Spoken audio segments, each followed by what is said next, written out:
So, welcome everybody to District 6920, our online TV show for Rotary. Today we have guest Marion Curry, and she has been a Rotarian since 2010 with the Tifton Club. She has served as an administrator in human services with a concentration in the field of adults with intellectual disabilities. So, welcome to the show. Thank you. I'm glad to be here. So tell us about your connection with this water and sanitation grant that you got from Rotary. How did you get involved with this?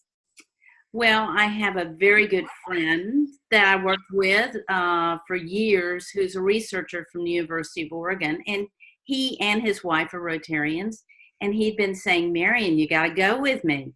And I kept saying, I can't go until I retire because it's a 3-week trip.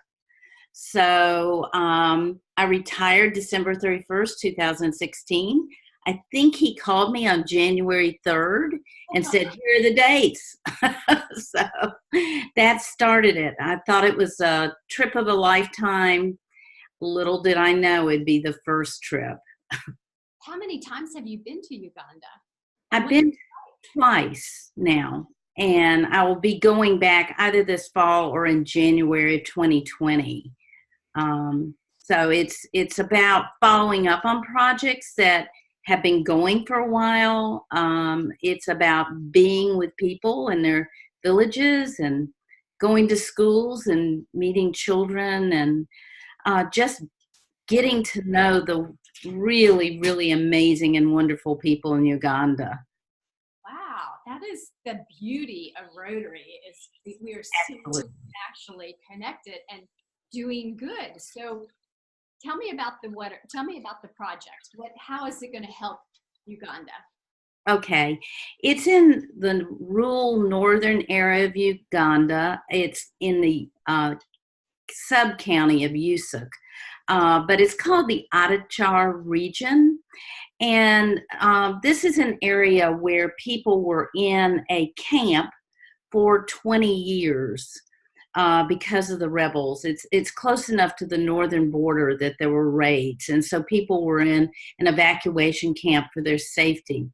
So basically the area lost a generation of knowledge. They're all farmers. They're subsistence farmers. And so when the camp closed in 2010 and they went back to their villages, the infrastructure was basically gone. And so they've been trying to recreate themselves, to be perfectly honest. So there are 8 villages. They're in very close proximity to each other. At the current time, they have 1 working borehole, which means that people are walking anywhere from 1 to 6 kilometers each way, twice a day to get water. How do they carry the water back? Well, they carry it in jerry cans, and the jerry cans vary in size. Some of them are as large as 15 to 20 gallons. If they're that big, then they'll usually be carried on a bicycle. They'll kind of strap it on a bicycle and roll the bicycle. But there are 5-gallon ones that women often carry on their heads, and children also carry water. So the younger the child, the smaller the jerry can. Well, I've actually seen great big water balls that they fill the water up with, and then they just push the ball. Do they have access to those? They don't have those. I mean, that would be really helpful to them. So primarily it's either loading it up on a bicycle or hand carrying it. And the impact of this is that if you're spending 2 to 3 hours in the morning and 2 to 3 hours in the afternoon hauling water, then it means that children don't get to go to school because there's not a whole lot of time left in the day to go to school. So this not only has huge impacts around health, but also children's ability to attend school. So the project is really exciting. It is 4 new boreholes. It's the restoration of 1 borehole, and it's there's going to be a solar power pump attached to a borehole with piping going out to the other villages with water taps. The goal is that no one will have to walk farther than 1 kilometer to get water. And that's huge. Do they have to boil it, or is it all good? This water will be good. The water they've been using, there have been some hand dug wells. Those hand dug wells are filled with worms. It's not clean or safe, and so it's a real problem. So part of this project, the Sarati Rotary Club is our partner club in doing this. Sarati's probably 30 miles, excuse me, from this area, and that club is committed to working with the villagers to make sure that their water committee works. They will have a water committee set up where they'll collect a little bit of money each month from all of the villagers. That will go into a bank account or a savings account where when one of the wells breaks, because everything mechanical eventually breaks, so that they can repair it. And the Sarati Club has committed to mentoring and supporting these villages and doing that. One of the leads from the Sarati Club, this is his home, his tribal home.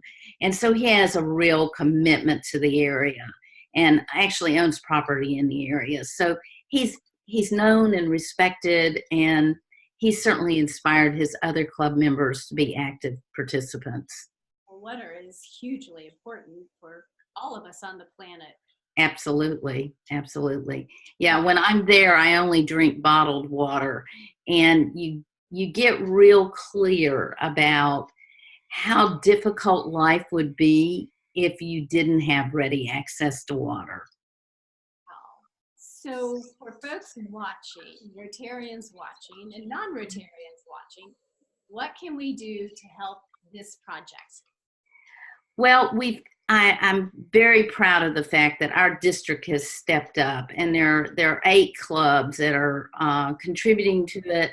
There's also a club in North Georgia, the Dalton Rotary Club, and then there are 4 clubs on the West Coast. So we have lots of partners.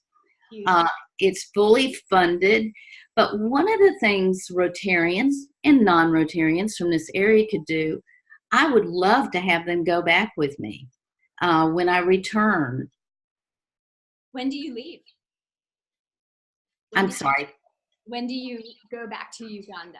We're trying to determine the date right now. It'll either be August or September or January. I'll know in the next 2 weeks. Part of the timing of it is I'd like to be there when they're well into the project, the actual building of it. But it takes a minute for a project like this to get approved by the district in Uganda and then to be approved by Rotary International. So that's why I've kind of looked at the January date, that might be a better time. It gets more time to get all the approvals and for them to actually get busy building the system. So if somebody's interested in going, do you go for 1 week, 2 weeks? You pay your own way? Where do you stay? It is a 3-week trip because we're not just going to this portion of Uganda. We'll be visiting a variety of different places. We stay in a lot of different places. Sometimes we stay in the homes of Rotarians. Sometimes we stay at a place called the Piggery, which is actually a delight. It belongs to Father Centurio in Tororo, and it was a piggery at one point, but he has restored it as guest rooms. And it's not plush, but it's fine. It's comfortable. And he makes sure that we're very well taken care of. So it's part of the learning, part of the culture and being there to be able to stay there. We do stay in a few hotels. The hotels are not like our Holiday Inn. Because the infrastructure in the country is not great, you aren't guaranteed of having hot water. You will have water, and because the temperature is very moderate, a cold shower is not bad because it's really room temperature. And then we also stay with nuns. We've stayed in a nunnery, and that's quite a treat. The nuns are wonderful, and these particular nuns that we've stayed with run a hospital. So it's another way to learn more about what's going on in the country. I can't say enough about how warm and generous and kind and appreciative and how people make you feel at home. In fact, now when I go home, instead of saying, "Oh, you're most welcome," they say, "Welcome home." So I have a whole new group of friends and family. Oh, how beautiful. So once you get these holes drilled or these wells done, Mm-hmm. what is there another project on the horizon that you're thinking There about? is. Of course. Yes. I mean, it takes 3 years before you actually get to the point of doing a global grant. You visit with the villagers. Usually that's out under a tree. Big trees are like people's living rooms or conference rooms. And so you meet with them, you get to know the villagers, they get to know you. You find out what their most critical needs are. If they don't have ready access to water, it's always the most critical need. But right after that is schools. So the next project is in a village called Awikiparo. I got introduced to it on my first trip. It is a village where they were attacked by rebels in 2003, and 84 people were killed one afternoon in the market. And it's kind of like the village that everybody forgot. The school district people are the people that sort of prevailed upon us to go visit. And when we went there, I had the most wonderful video of how the village had 24 hours that we were going to arrive. And I have this wonderful video where the entire village showed up to greet us. And the community choir, and the community choir sang us into under the tree for the meeting. It was just lovely. They had a terrible school. I have pictures of the school. It didn't even look like classrooms. Dirt floor, a very broken up chalkboard, partial walls, and a tin roof. When we returned last year, a group called Kids for Africa had just built them 7 new classrooms. The classrooms are beautiful. However, there are no school desks in the rooms. It's only concrete floor, and there were no books or supplies. And so we weren't ready to do a global grant with them last year, but I did raise some money from fellow Rotarians. So I had $300 that I went to a school supply store in Tororo, actually, and bought 2 textbooks for each grades 1 through 6, for the teachers, so that they would have reference books. Because the teachers told us when we were there the first time that they were teaching from their own notes when they went to school. And so we bought these textbooks and some posters, educational posters, and then I got supplies for 300 children. All the children use what you and I would call a blue book. That's like their notebooks, those little thin paper notebook things. And then I got 3 pencils for every child with a pencil sharpener and a set of color pencils. So I got that for 300 children. And we took that to the village, not knowing that, and they were delighted to get that. So when I go back this year, I'll make sure that I've got some money to buy some more supplies, because of course those supplies will get used up. And I'll have enough money, I hope, to purchase some more textbooks. And I've been raising the school desk. You can get a desk for $30. Each will be able to be seated in. And so far I've gotten 10, but they have 7 classrooms. And so they need about 14 desks for every classroom. So So does it go up to, what grade does it go up to? it goes up to P6, primary 6.